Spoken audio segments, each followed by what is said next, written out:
Hi there, my lovelies. Guess what we're going to make today? I'm so excited. Homemade ketchup. Yes! No, we're not going to take 2 days to make it. I know you asked yourselves that, right? No, we're not going to because mine is different. It's delicious. It's faster and it's so worthy. Ketchup, I think it's one of the most underrated ingredients ever. We keep buying it and we don't even think about it. But a few of you, geniuses ones, I hear you. You are nailing it on your comments. You asked me for ketchup and I'm like, okay, why not?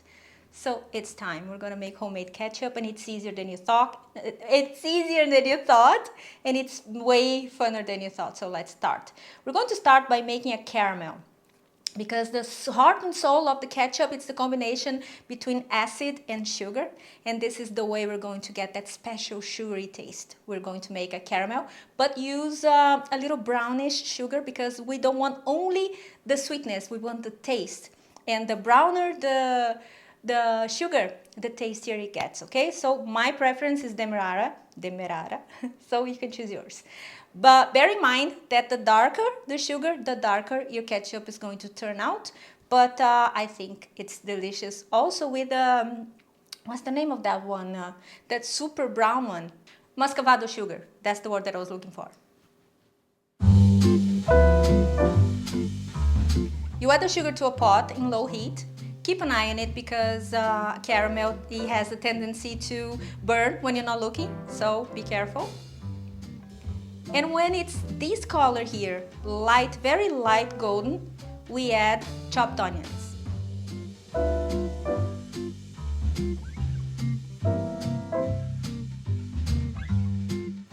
And then some garlic. Red wine vinegar. Some balsamic vinegar. A pinch of red chili pepper. A pinch of cinnamon powder. A pinch. Okay, a pinch, it's just a tiny bit because it is a very important ingredient. It's not noticeable, but you surely miss if it's not there. It's on the back of your tongue, you know? So it's very, very necessary. It gives a boldness to the dish and a little bit more complexity, so do not skip that. But again, a pinch. Another key ingredient, very important, roasted red bell peppers. They need to be roasted because we want that charred barbecue-y taste to it. Exactly, for the barbecue-y taste.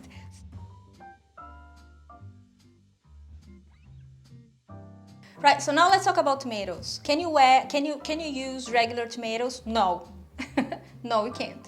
Because it has to do with the sugar and acidity present in the tomatoes. And the tomatoes that we buy usually on the market, unless we're talking about Roma and Italian tomatoes, those are totally different creatures. So if you're using that, yes, you can, but you're gonna peel them and de-seed them, okay? And then you chop them and add it to your ketchup, but it's gonna take longer to cook, okay? They need to develop and it's longer. So all that to come to this conclusion: buy store-bought, good quality peeled tomatoes.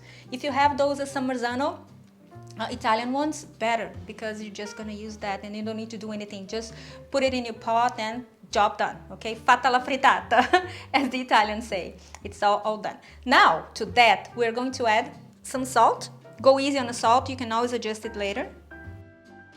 And now we're going to let it cook. And it needs to simmer and in low heat. Keep an eye on it, but it needs to reduce by half, okay? This is the part that it's lengthy, but it's worth it because you don't need to do much. You just throw a whole bunch of ingredients on a pot and then that's that.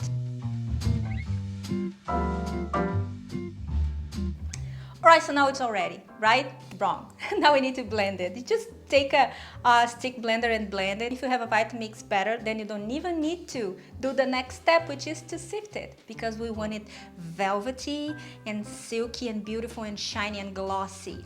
And that's what's going to happen if you sift it. I highly recommend you to do that. Do not skip that, because that's going to decide the difference between, oh, this, you tried to make ketchup, right? From the, wow, you made ketchup. So do that.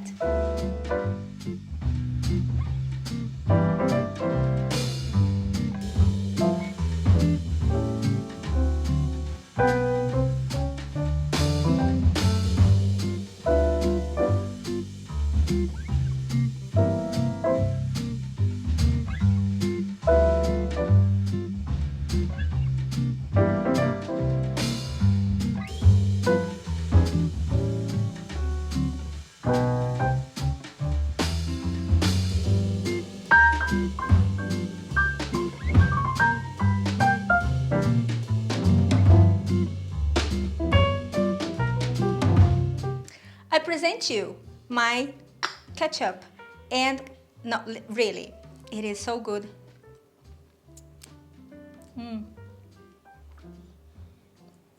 This is ketchup. It's homemade. You can tell that it's been put a lot of love and a lot of care and a lot of tenderness in it. And which in fact wasn't so much, but it tastes like it because it's so good. So please make it, because it's become a very good favorite. Oh, freezes well. It freezes well, and it will last in very cold temperatures. It will last about, I don't know, 10-15 days in the fridge. Be careful when you use it.